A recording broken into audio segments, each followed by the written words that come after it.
Mhuri yeZimbabwe tinokuchingamidzai zvekare kune chimwe chirongwa pano paZim Facebook Secrets and Confessions. Tadzoka zvekare nemamwe mamessages. Pane imwe message iyo yandakatumidzirwa ichibva kuna mukoma vedu. Message yavakanditumidzira yakamira sekudai so. Hanzi makadi zvenyu mukoma, ndinokumbirawo kuti munge muchindiposterawo nyaya yangu makavigawo chitupa changu. Ininiwo ndiri kurarama ndiri kunoko kuIreland. I know kuti nyaya dzakadai munowanzo kudziposta kuchannel yechakafukidza, but ndiri kukumbira kuti munge muchizoiverenga kumain channel sezvo kuri iko kune masubscribers akawanda. Zvimwe kuda ndinokwanisa kuzowana help very fast. Izviwo ndo zvakaitika. Mudzimai wangu akauya kunoku kuIreland mainge muri mugore ra2023. Mushure mekunge mudzimai wangu auya kuno kuIreland akabva achizotanga kundivhairira. To cut the long story short, ainge ava kundihurira. Handina kunge ndakaziva kuti mudzimai ainge ava kuita zvekundihurira. Saka ndakazouya kuno kuIreland iro rinori gore. Mushure mekunge azotoita zvekutobvunzwa nevabereki vake kuti saka uchasvika rini ugere uri wega ikoko, kuno kuZimbabwe kwacho haudi kuuya ende unenge uchingopa zvima excuses zvekuti mari hadzisati dzakwana. Kuinga kwani vamwe vako vakaenda ikoko vari kungogara vachidzoka kunoko. Saka mudzimai wangu ainge atova neumwe murume waainge achigara naye wekuDRC.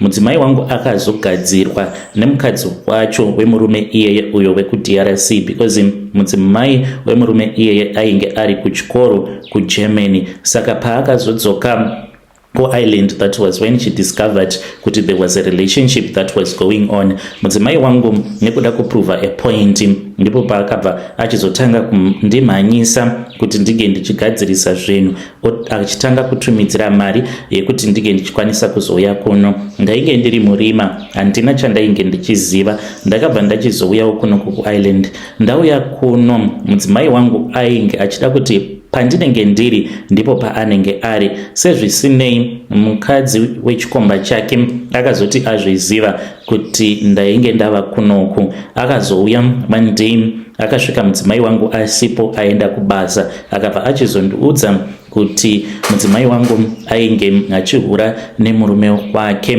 Akandiratidza mavideos avo avainge vakatorana vari mumachira. Ndakarwadziwa mukoma, mwoyo wangu wakatsemuka. Ndikati ndokusaka mudzimai ainge asingadi kuti ndige ndichizouya kuno kuIreland. Fast forward, mudzimai wangu akabva achizonzi chindikumbira ruregerero kuti ndige ndichikwanisa kukusunungura, nekuti iye mukadzi wekuDRC anoti akatoenda kumusha kwavo kuDRC ane mishonga iyo yaakanopiwa. Akati akashandisa tsangamidzi. Saka tsangamidzi idzo dzaakasiya adyara kumakuva kuvillage kwavo, hanzi as long as dzisina kudzurwa mudzimai wangu acharamba achingorwara. Mudzimai wangu ari kurwara nekensa. Ndo zvazondiunzawo panapa. Sezvo mudzimai wangu ari kurwara mukomanashi, inini as a dependent I'm suffering. Handizivi kuti ndingazvifambisa sei. I can't even do a switch nekuda kwekuti I am a dependent. Apa mudzimai ari kuita sekunge ava kuda kundiitira utsinye sezvo iye ari kurwara. Ari kuti she is thinking of cancelling a visa ange achidzokera kumusha. Tine vana mukomanashi, kana akakansela visa rake ndichazoitawo sei? Handizivi kana kuine vanhu vanoziva mitemo yekunoku kuIreland and UK in general. Ndingazvifambisa sei nesituation yandakatarisana nayo?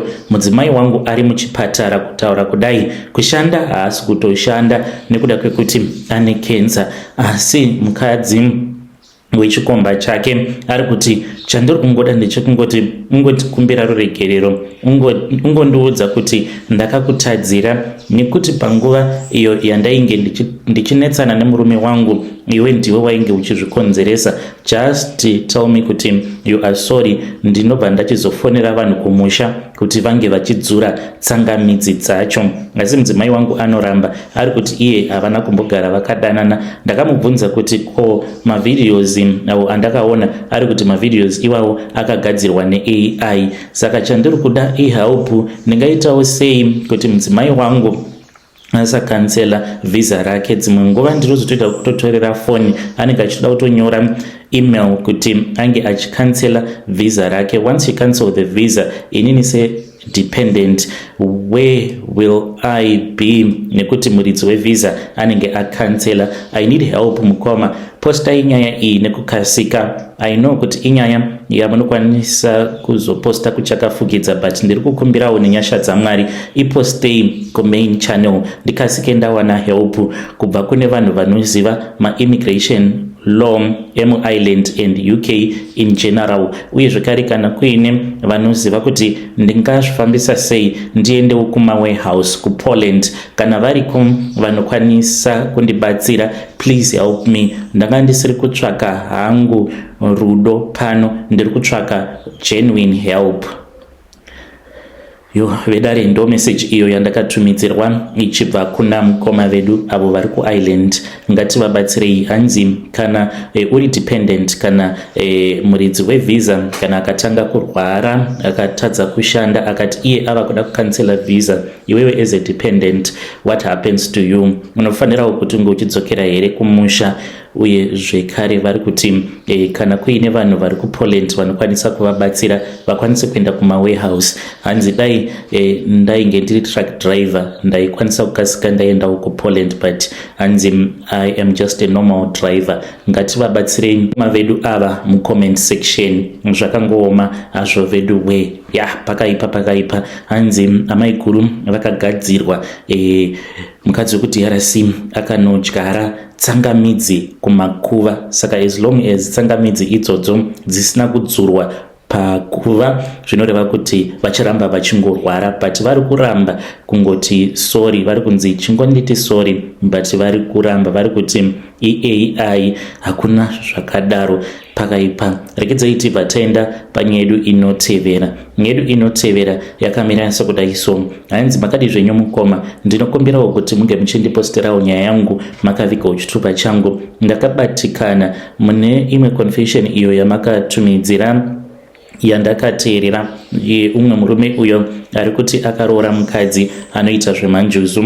Neniwo mukomanashi I am also facing that same situation. Nemurume wangu titori paseparation. Izvi ndo zvakaitikawo kwandiri mukomanashi. Zvakaitika ndezvekudai so, ndakatanga kurota njuzu kubva ndichiri ne13 years. Saka vanhu vazhinji mukukura kwangu vaingonditi you are beautiful as a mermaid, plus maso angu ane bluish so, saka vanhu vaitoti isaini inoratidza kuti njuzu yacho yakabva kuocean. Saka ndakazoti ndava kuuniversity ndaitoona mamwe maIndian awo aiuya kwandiri kuhope vachitondiudza kuti hama yavo igere pandiri. It turned out kuti njuzu igere pandiri injuzu yeumwe mukadzi muIndian akafira muocean. Saka njuzu iyi mukomanashi sezvo iri yechirungu inongodawo zvechirungu, ndinofarira kupfeka hembe dziya dzinopfekwa nemaIndians, zvinhu zvinongoglita. Asi dambudziko riripo manje nderekuti sezvo njuzu iyi iri yechiIndia inosema vanhu vatema, and I am struggling especially pamurume wangu. Ndinomuda, ndinotonzwa kutoti ndinomuda, asi ndinomusema because munhu mutema. Kana ikangondigara kana yakandigarira, ndinoti kana ndakamutarisa ndinokwanisa kutotanga kutochema kuti sei ndakasarudza kuroorwa nemunhu mutema. Handizivi kuti ndingabatsirikana sei, ende kana ndikangotanga kuchema anosangana nemabad luck. Mazuva awo ekuti njuzu iyi inenge yakazvikamura pandiri. Murume wangu iye anoita zvemining. Kumining ikoko kana ndikangomuudza kuti zvamuri kubuda muchienda kumaini muri kunobata mari yakawanda, vakomana venyu vachaita mari, vanokwanisa kutobata zvekuma 50, 100 or more than that. Vakatobata a kg regold. Mushure mekunge ndamuudza kuti mandibata zvakanaka, kwamuri kuenda ikoko muri kunowana kg regold, injuzu inenge ichitotaura. Asi kana ndikangotanga kungochema, ndiyo inenge ichichema, ende ndinenge ndichitochema ndichitotaura nechirungu, ndichitotaura sekunge ndiri muIndian, ndichiti sei ndakasarudza kuroorwa nemunhu mutema. Njuzu iyi iri kuda kuti ndinge ndichiroorwa nemurume wekuIndia. Handizivi kuti ndozvifambisa sei. Ndiri kutsvakawo n'anga inokwanisa kundikamura. Kana iriko ng'anga inokwanisa kundikamura, ndinotya kuenda kun'anga nekuti vazhinji vanobirwa zvipo zvavo. Muri yeZimbabwe ndo message iyo yandakatumidzirwa ichibva kuna vanzvadzi vedu. Zvakangooma hazvo veduwe. Hanzi dambudziko nderekuti njuzu yacho yakagara pandiri. Hanzi ndiye umwe mukadzi akafira muocean muIndian. Saka kana akandigara, hanzi ndinenge ndichitonzwa kutosema murume wangu nekuti iye munhu mutema, sezvo iye ainge ari muIndian, ari kutodawo murume muIndian. Zvakangooma hazvo veduwe. Let us try to speak with our dear sister in the comment section. Rekedzai tibva taenda panyaya yedu inotevera.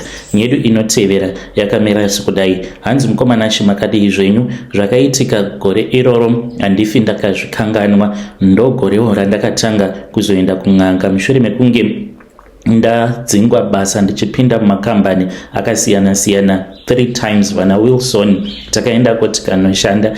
Zvakaitika mukomana ndezvekudai. I can say partly it was because of stress. Ndainge ndichishandira umwe murungu kuSouth Africa ndisati ndazouya kunoku kwatava nemhuri yangu kumhiri kwemakungwa. Saka ndaivawo munhu wekuti ndainge ndichitawo zvemadhiri. Ndaiva ndiine umwe mukadzi vandainge ndichidanana naye wemuSouth Africa. Saka mukadzi uyu ndainge ndakamuudza kuti ndine mhuri yangu, so you need to respect my wife. Kana ndiri kumba haufaniri kuti unge uchizofona. But iye aingofona chete kuzosvika mudzimai azofind out kuti ndaiva ndiine muSouth African wandainge ndichidanana naye. Saka ndainge ndiine trip yandainge ndichifanira kuti ndinge ndichizoenda kunodhilivha magudzi kuHarare. Saka ndakalodhiwa magroceries angu muJoburg ndokubva ndachizopinda murodhi.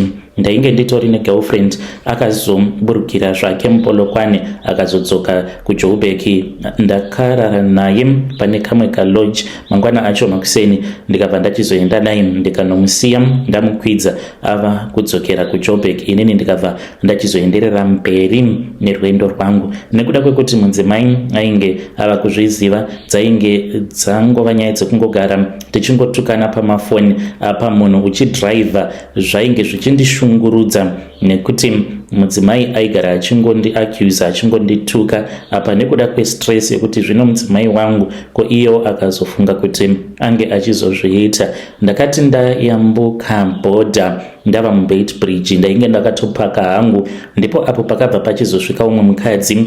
Dzainge dziri kuma past 7. Ndakatomuignore ndichitofungidzira kuti anoita zvekutengesa. Mukadzi uyu akabva achizondiudza kuti iye ainge achida kuenda kuHarare nekuti ainge achishungurudzwa nemurume wake. Ndikabva ndati murume wako aripi? Akabva andiudza kuti murume wake ainge ari kutomutsvaka, vainge vachigara muBeitbridge. Ndakati ndakamutarisa ainge akanaka kwazvo. Ndikabva ndati pendai zvenyu mother, ndava kutoda kutosimukawo kuti ndinge ndichitanga kufamba. Akabva apinda mutraki, ndokubva ndamutsa traki tikatanga kufamba zvedu.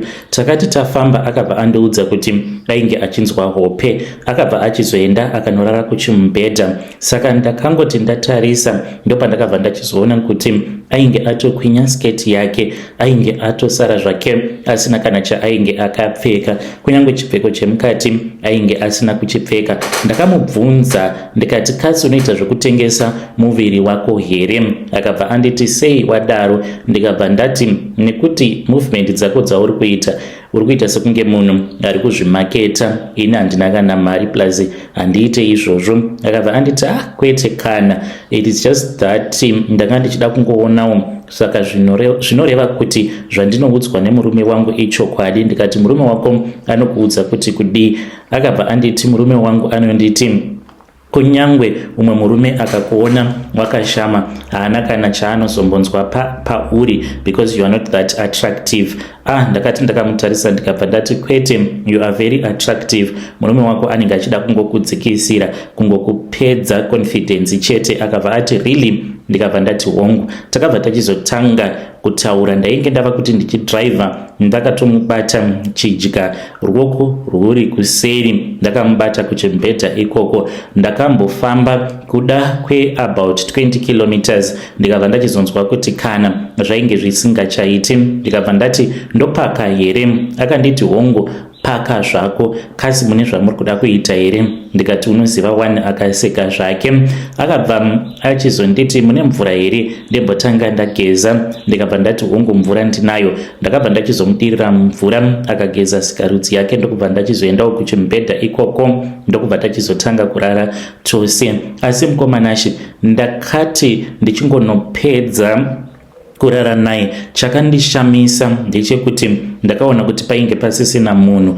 Ndainge ndakatobayirira sikarudzi yangu mupilo. Mukomanashi, pilo ndiyo yandainge ndichiita, uye zvekare ndainge ndatorasira mbeu mupilo, ende ainge handizivi kuti ndini here kana kuti chipoko chemukadzi iyeye ndicho chainge chabvarura pilo. But pilo yangu mukomanashi yainge isina kana kumbobvaruka, but yainge yakabvarurwa ipapo. Sikarudzi yangu yainge itorimo mupilo, ndichitofungidzira kutoti ndiri mukati mesikarudzi yemunhukadzi. Izvo ndainge ndichitoita pilo, uye ndikatopedzera mupilo imomo. Pandakamuka ndichizopepuka ndo pandakabva ndachizoona kuti ndo zvainge zvaitika, but ndainge ndisina kana kupfeka kana anything. Pandakarara naye mukadzi uyu ndainge ndakangoita yekungoburitsa ndavhura zipi reshort, because ndainge ndichida kuti kana tikaita ka1 tobva tambosimudzira, then tobva tachizoita zvekare takanyatsokudekara kana tasvika pane imwe truck stop. Ndainge ndichida kuti tinge tichizonozororera mungundu tobva tanyatsokuita bonde redu zvakanaka. But ipapo mukomanashi ndakashamisika kuti ndainge ndisina kana kupfeka anything. Ainge andikurura nhumbi dzangu dzose. Ndakavhunduka mukoma nekuti pandakati ndichiri kufunga kuti asi chii chaitika, ndo pandakaona zimoto rakabaka kumberi kwetraki. Zimoto iri pakati nechepakati petara. Zimoto iroro rakabhururuka rikaenda mudenga. Ndakazodhiraivha traki mukoma kusvika pangundu ndakashama ndisina kana chandainge ndakapfeka. Ndakazoti ndava kuda kusvika pangundu ndopandakazovhunduka ndikati kozvandisina kana kupfeka kwava kumisa traki. Ndikatanga kupfeka kuti 1 matambudziko angu ndipo paakazotangira ipapo. Ndichinosvika kuHarare murungu wangu akangondidzinga basa. Handizivi kuti chii chandainge ndatadza. Kwakatongouya umwe driver akati ndatumwa kuzotora truck.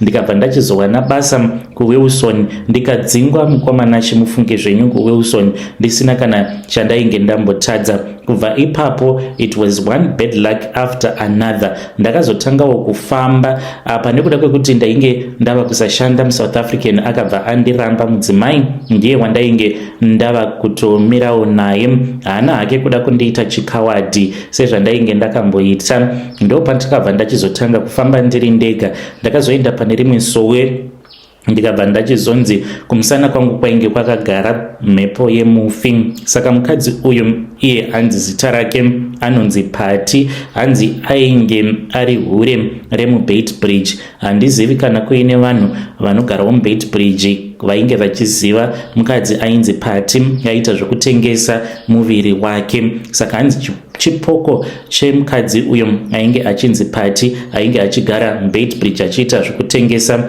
muviri wake. Ndiyo secret yangu yandiinayo. Varume ngwarirai, ende kana ukasangana nechipoko unotanga kutevererwa neminyama isingaperi kusvika wazoenda wobva wachizonochenurwa kuchivanhu. Dai ndisina kuzoenda kun'anga mukoma, ndingadai ndisina kana kuzokwanisa kuzouya kunoku kwandakazouya nemhuri yangu kunoku kumhiri kwemakungwa. Ndakaenda ndikanogezesewa, akakwatanurwa kumusana kwangu nekuti ainge ava kungogara ari kumusana kwangu. Uye zvekare kana simba mumba pabonde ndainge ndisisina simba nekuda kwechipoko chemukadzi uyo wandakasangana naye muBeitbridge ndisingatozivi kutoti chipoko. Ndiyo nyaya yandiunza pano. Please post my story, ndichange ndichizotevererawo ndiri mucomment section. Zvipoko zviriko mukoma, musambofa makanyeperwa.